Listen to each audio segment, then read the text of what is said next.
L'actualité ce vendredi 2 juillet 2021, on va commencer avec le quotidien Le Matin. Le Matin qui titre ce matin « Décollage du secteur de l'agriculture sous la rupture. L'emploi durable et décent préoccupe Patrice Talon et son équipe. » Ensuite, Assemblée nationale, clôture de la première session ordinaire de l'année 2021. Moisson abondante pour le président Vlavonou et la 8e législature. Après 38 mois de travaux de réhabilitation, voilà, le stade général Mathieu Kékou relooké, réceptionné.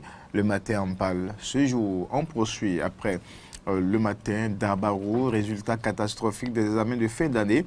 Dans l'Atakora, diagnostic d'un mal très profond mais curable.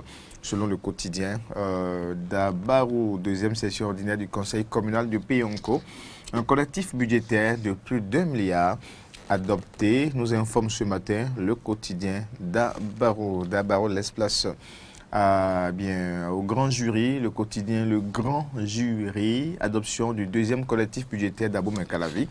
11 conseils communaux OBR refusent la relance du développement de la commune selon le quotidien. Les populations prennent acte et leur donnent rendez-vous en 2026. Titre ce matin, le grand jury pour édition de compte lors de la deuxième session ordinaire de l'année 2021 à Abou-Mekalavi.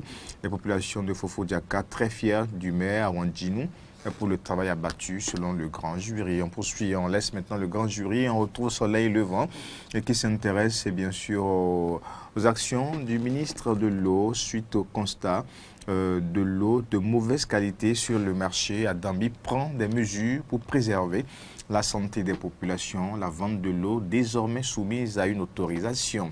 Et puis sur d'autres fronts, le quotidien titre aussi construction de l'aéroport international de Glodibé. Wadaï parle d'un projet bouclé à 100%. Wadaï parle d'un projet bouclé à 100%. De quoi apporter la joie aux populations de Glodibé et de Calavi qui attendent de pied ferme la concrétisation de ce projet. Crise à la mairie de Tofor, selon le Soleil Levant toujours. Les conseillers communaux boycottent la deuxième session ordinaire. Soleil Levant, ce vendredi. L'actualité toujours, cette fois-ci le Martinal. Un progrès en matière de cybersécurité en 2020. Le Bénin se hisse au 6e rang africain. Le Bénin se hisse au 6e rang africain. 2 places gagnées, une consécration des mesures prises par le gouvernement de Patrice Guillaume Talon. Ensuite, polémique autour des forages d'eau au Bénin. La construction n'est pas interdite, mais encadrée. Le ministre Adambi clarifie. Voilà, des clarifications à retrouver dans la ligne du quotidien Le Martinal. Le Béninois libéré toujours pour poursuivre votre rubrique Quoi de neuf. L'ancien président est-il déjà ou non en exil? Une interrogation. Le quotidien complète et ajoute rejeté par Tchaourou. Yahi décide de ne plus rentrer.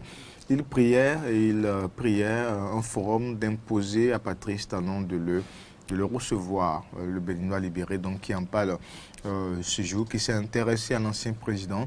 Abonné Yahi, le quotidien Le Béninois libéré, toujours reprise du processus d'installation des structures définitives du BR des chiens à bois. Le BR monte Abdoulaye Biochane refuse de perdre son temps. Le Béninois a libéré.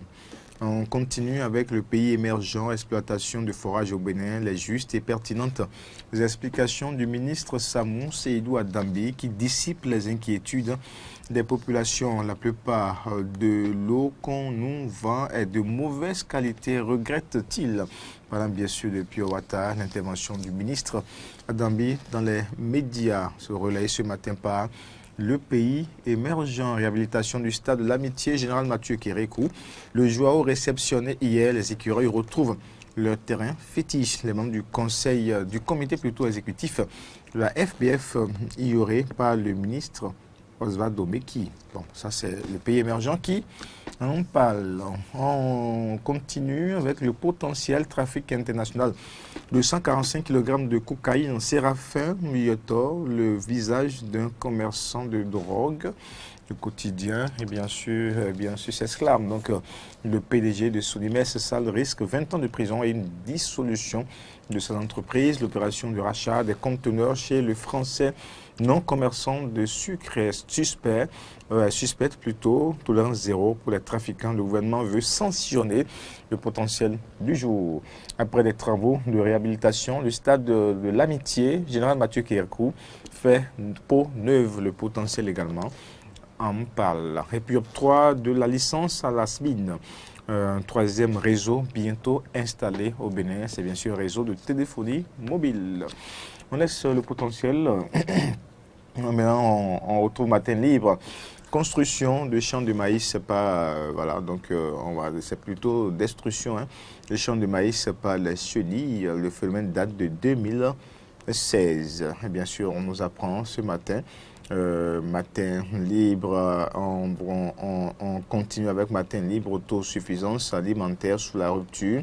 Agossa dénonce le manque d'ambition du gouvernement. Et puis collision entre une ambulance et un minibus.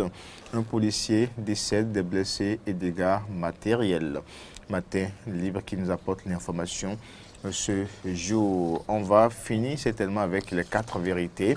Les 4 vérités de ce matin vendredi, affaire saisie de 154 kg de drogue au port de Cotonou. Le porte-parole du gouvernement salue la police et la justice. Ensuite, on peut retrouver aussi d'autres actualités. Remise officielle du stade de l'Amitié par la Chine au Bénin. Le Joao rénové a coûté 13 milliards de francs CFA. Selon l'ambassadeur Peng Dintao, un Chinois a perdu la vie au cours des travaux de rénovation. Voilà donc les précisions sur l'actualité ce matin. Je rappelle, nous sommes vendredi 2 juillet 2021, deuxième jour du 7e mois de cette année 2021.